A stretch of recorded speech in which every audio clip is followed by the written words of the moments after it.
Queria convidar-vos, tal como eles já fizeram, a participar da manifestação que vamos ter no dia 21. Quem não se inscreveu, se quiser inscrever, nós podemos ajudar a fazê-lo. Chamem os vossos amigos, porque este realmente é, estou a ver, um tema muito importante e permanente, até para a nossa, se calhar, sobrevivência a longo prazo. No que toca à questão internacional, e eles já foram também tocando, nós temos que perceber que isto não é setorial. Há toda uma estratégia que foi vindo a ser desenhada ao longo do tempo para hoje chegarmos onde estamos. Nós já podíamos olhar para a Bélgica, já podíamos olhar para a Suécia e ver os problemas que lá estavam a acontecer. E como o André tem dito muitas vezes, nós não queremos chegar a esse ponto. Não é? Nós queremos travar isto antes de chegar ao ponto onde eles já estão. E nós aqui já sabemos que, por exemplo, em Felgueiras tivemos há tempos 2 meninas que foram violadas, mas nunca se revela. Quando não são portugueses, nunca se revela a identidade. Não é? E não se revela porquê? Porque há uma deliberação do Conselho de Ministros português no sentido de só a comunicação social e a polícia só libertarem os dados dessas identidades se for realmente muito importante para o entendimento do caso. Portanto, quando esses atos são perpetrados por comunidades que hoje estão na moda a serem acarinhadas, então é melhor não divulgar. Porquê? Para não se criar a tal ideia de racismo. Não, eles cá fazem exatamente o mesmo que estão habituados a fazer na terra deles. Ainda há tempo muito mais uma notícia deles andarem com as facas. Não é? Um português, se for apanhado com uma arma branca, com mais do que uma polegada, tem a devida sanção legal. Eles não, eles podem andar com aquilo que são motivos religiosos. E, portanto, há toda esta narrativa. E eu tive a oportunidade, na última convenção do partido, de apresentar uma moção por causa da linguagem. E ela visava precisamente o acordo de 1900, o acordo ortográfico de 1990. Porque a partir do momento em que o acordo entra em vigor, há toda uma destruição da linguagem. Não é? A Mariana falou da questão dos migrantes, deixaram de haver imigrantes e imigrantes, passaram a haver os migrantes como um todo. Portanto, há toda esta narrativa, toda esta deturpação da linguagem que mexe com o pensamento das pessoas. Não é? Aliás, dizia-se disto, que a linguagem molda pensamentos. Não é? E se nós formos ver Kalergi, por exemplo, nós vemos, ele dá o plano Kalergi, já dá uma ideia daquilo que eles pretendiam para a Europa. Não é? O Pacto das Migrações, por exemplo, um documento assinado na Assembleia Geral da ONU nos anos 90, demonstra precisamente o caminho que eles queriam com esta questão das migrações. O Sr. António Guterres foi, aliás, um dos seus grandes patrocinadores e uma das pessoas que mais o promoveu junto de todos os países, dizendo que sim, que ele tinha que ser implementado e que tinha que avançar. E, portanto, o que é que nós vemos? Nós vemos que os povos europeus, as famílias europeias são cada vez mais, tentam desestruturá-las cada vez mais, têm cada vez menos recursos para poderem ter melhores condições de vida, para poderem ter mais filhos, e depois vemos criamos as condições para que se aceite a vinda destas pessoas. Pessoas estas, como o Zé disse muito bem, muitas delas vítimas de tráfico humano, muitas delas, umas vão-se revezando a dormir nas malas dos Ubers enquanto um trabalha, o outro dorme na mala e depois trocam, a dormir aos 20 e aos 30 nos apartamentos, o que leva a que as rendas depois subam, e é claro que se estão 20 pessoas a dividir uma renda de 2.000 e tal euros, está tudo muito bem porque eles conseguem pagá-la, mas um casal normal português não consegue pagar porque não tem rendimentos para isso. E, portanto, depois há a crise da habitação, pois está claro que há a crise da habitação, pois se eles vêm por aí fora aos milhares, têm que morar em qualquer lado, vão morar, evidentemente vão ocupar os espaços que há. Eu sei, por exemplo, na zona do Alentejo, a corrida agora é as garagens. Não é? Começam a não haver garagens para alugar, porque as garagens estão a ser ocupadas como dormitórios. Aqui, em Fernão Magalhães, há tempos saiu a notícia de que havia uma série de lojas que estavam a ser ocupadas para dormitórios. E a polícia não faz nada. Porquê? Porque não pode. A polícia está completamente maniatada, tem ordens para não atuar contra estas pessoas, mas por outro lado tem ordens para atuar contra aqueles que se manifestam contra estas situações. Falava-se há bocado da Inglaterra. Nós olhamos para a Inglaterra, nós vemos, e Portugal corre esse risco. Eu tenho alertado agora para as próximas eleições autárquicas de 2025. Portugal corre o risco de, no Martim Muniz, vir a ter uma junta de freguesia muçulmana. Porquê? Porque a população muçulmana realmente cresceu naquela zona e a portuguesa diminuiu.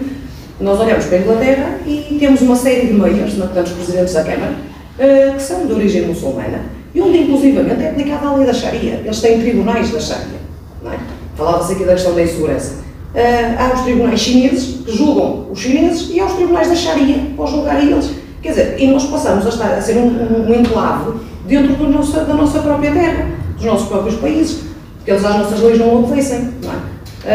Acham, aliás, falando da comunidade muçulmana, nós temos que perceber que a comunidade muçulmana que se rege pelo Corão, rege-se por um livro que os ensina a odiar-nos. É? Nós somos os infiéis. Não é? Portanto, é claro que eles não vão olhar para nós portugueses com respeito. Não é? E, portanto, é preciso perceber que isto vai mais além do que. Não é? Isto foi desenhado precisamente para dar este resultado. E, portanto, nós dizemos que não queremos isto e que acolhemos sim, mas nós olhamos para o Canadá, por exemplo. O Canadá sempre teve uma política de cotas. Uma pessoa queria emigrar para o Canadá, eles tinham um formulário, perguntavam quem era, diziam o que precisavam. Nós precisamos de, imaginemos, 5 engenheiros desta área específica, com esta formação específica. E precisamos para esta região, para aquela e para a outra. Mas esta pessoa precisa lá ter alguém responsável por ela. Não é? E as pessoas que cumprissem aqueles requisitos candidatavam-se àquela vaga e, sendo aceitos, tinham que ter lá alguém que se responsabilizasse por elas e que as recebesse, pelo menos durante 2 meses, para elas poderem estabilizar a vida. E depois temos outra questão, que é a questão da nacionalização. Ou seja, toda a gente tem nacionalização da nacionalidade. É dada a nacionalidade. A nacionalidade portuguesa é a terceira mais valiosa do mundo. Hoje em dia, eu nem sei se calhar já não consta do ranking. Não é dada, antigamente, e quem é mais ou menos da minha geração lembrar-se-á da expressão da farinha pá, dos brindes da farinha pá. E é um bocado isso, quer dizer, a nacionalidade portuguesa agora é dada sem qualquer critério, de qualquer maneira, a qualquer um, que muitas vezes atira ou para voltar para o seu país de origem ou para poder circular na Europa ou no resto do mundo. Porque é uma nacionalidade europeia e, portanto, dá-lhes essas vantagens. Mas não lhes dá deveres. Não é? É só vantagens. Deveres não há. Não é? E quem lhes exige que tenham alguns deveres é racista, é xenófobo, é tudo aquilo que nós já nos habituamos a ter como voto. E, portanto, é preciso perceber que é preciso realmente controlar as coisas, é preciso realmente valorizar aquilo que tem que ser valorizado. A nacionalidade é uma questão de identidade, é uma questão de solo, é uma questão de sangue. Não pode ser atribuída de qualquer maneira a qualquer um apenas pelo benefício de a ter. Até porque isso dá-lhes o quê também? Dá-lhes direitos políticos. Okay? Ao dar-lhes direitos políticos, dá-lhes o quê? A possibilidade de votar.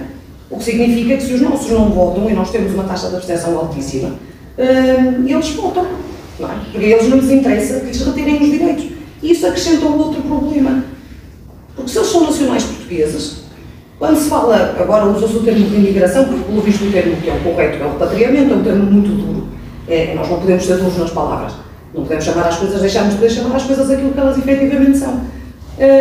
Então, este repatriamento não pode acontecer, porque, quer dizer, se estamos a falar de uma pessoa que tem nacionalidade portuguesa, vamos mudá-la de sítio, vamos tirá-la de Vila Franca de Xira ou pela Vila Franca de Xira pôr em Alcácer do Salto, por exemplo. Não podemos repatriar, é um nacional português. Não. Portanto, temos que arranjar a maneira ou de mudar as nacionalidades ou de as retirar caso realmente se verifique. Agora, muitas vezes é apenas a pressão, não preciso que cometa o crime em si, é apenas, basta a pressão da existência, não é? Porque uma pessoa começa a olhar para o lado e começa a ter medo, não é? Em Vila Nova de Mil Fontes, 51% da população de Vila Nova de Mil Fontes neste momento é muçulmana, ok? Nós temos que olhar para isto com os devidos olhos, não é? E temos que olhar para isto como o perigo que representa, porque eles não se querem integrar, porque eles não precisam de se integrar. Não é? O nosso Presidente da República foi a Timor pedir aos timorenses que viessem por aí fora. Eles vieram lá na rua. Não é? Quer dizer, qualquer pessoa que olhe para estas situações tem que perceber imigração, sim, para aquilo que é preciso, onde é necessário, pelo tempo que for determinado, e com condições, com dignidade. Não, nós não queremos as pessoas a dormir na mala dos carros, nós não queremos aos 30 e aos 40 a dormir em regime de cama quente. Um chega e dorme até às 8 da manhã e o outro levanta-se e vai trabalhar. Quer dizer, andamos nisto não é digno. Portanto, há problemas sim, mas há problemas que têm uma causa comum e dessa causa não se fala. E essa causa é o excesso de imigração que nós estamos a receber. Portanto, há toda uma agenda e para quem conhece a Agenda 2030 ou o Plano Globalista, basta lê-lo também, porque está lá tudo muito descrito e de uma forma muito clara. Isto não são teorias da conspiração, isto é de facto aquilo que está a acontecer. Não é? E depois o que é que acontece? A comunidade brasileira, por exemplo, não é? Os que já cá estão e que estão integrados e que já cá estão há muitos anos, também começam eles próprios a ter algum problema em lidar com estas situações, porque também eles começam a ser olhados do lado. Não é? Porque depois fala-se dos integrantes do PCC que andam por aí e fala-se de uma série de situações, de grupos criminosos que começam a vir por aí fora.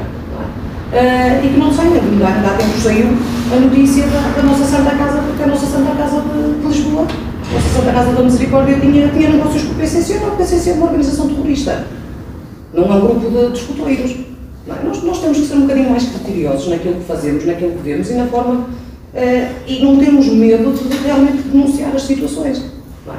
Nós não estamos aqui para fechar portas a ninguém, mas temos que ter realmente cuidado. Não é? Nós não queremos as nossas mulheres violadas, nós não queremos ter que conviver com práticas religiosas às quais tudo é permitido.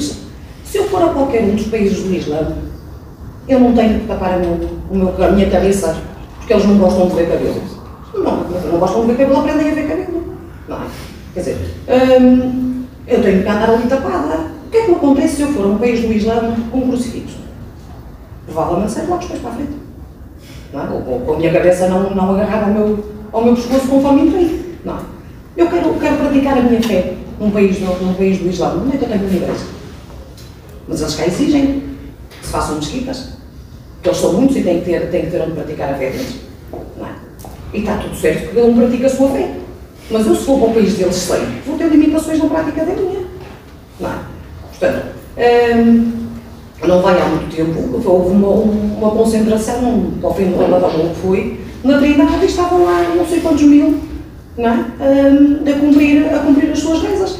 E, portanto, e nós temos que conviver muito bem com isso, porque nós somos humanistas e nós somos um povo acolhedor e somos de facto.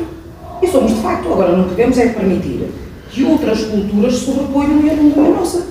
Não é? E é aí que nós temos que ter a coragem de dizer que chega. Porque chega mesmo. Não é? Porque eles a continuarem a entrar assim às outras, não é? Qualquer dia, realmente há uma substituição populacional. Não é? E é isso que nós temos que começar a pensar em travar. Não é? E isto começa, mas tem que começar na base. Tem que começar com Portugal, retirando a sua assinatura do Pacto das Migrações, que é a base para que todo este plano se implemente e todas estas políticas sejam levadas a cabo. É preciso que os nossos eurodeputados, que agora para lá foram, consigam, na Europa, fazer a pressão necessária para que uma série de leis, junto do grupo dos patriotas, que uma série de leis não vá avante, não é? E isto consiga ser travado na Europa. Porquê? Porque as leis que vêm da Europa são supranacionais. Significa isto que, porque existem, entram diretamente na lei portuguesa. Não é? É claro que deveriam ir à Assembleia da República, deveriam ser analisadas para saber se eram ou não constitucionais. Mas não vão. Não, elas entram diretamente na lei portuguesa. Neste momento, a União Europeia traz para cá 75% a 80% da legislação que nós temos em vigor. Portanto, para que tenhamos noção, Portugal perdeu a sua soberania. É preciso resgatá-la. Porque nós temos que ter o poder e o direito de dizer o que queremos e o que não queremos. Não é? Qual é o medo de se fazer um referendo? Qual é o medo de consultar a população? Não houve medo quando se consultou a população em relação ao aborto. Ou em relação à generalização, consultou-se. Não houve problema nenhum. É questão, mas neste clima não se pode falar. Não é? E, portanto, é preciso cuidado. É preciso nós começarmos a ter uma voz ativa. É preciso estarmos esclarecidos. É preciso lermos.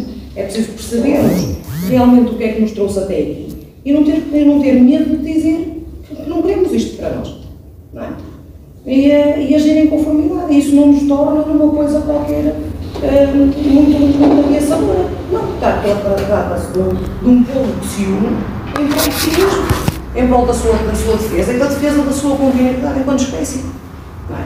E isso não deve ser algo que amedronte ninguém. Não é? E se realmente amedronta alguém, então esclareçamos a pessoa, expliquemos porque é que pensamos assim.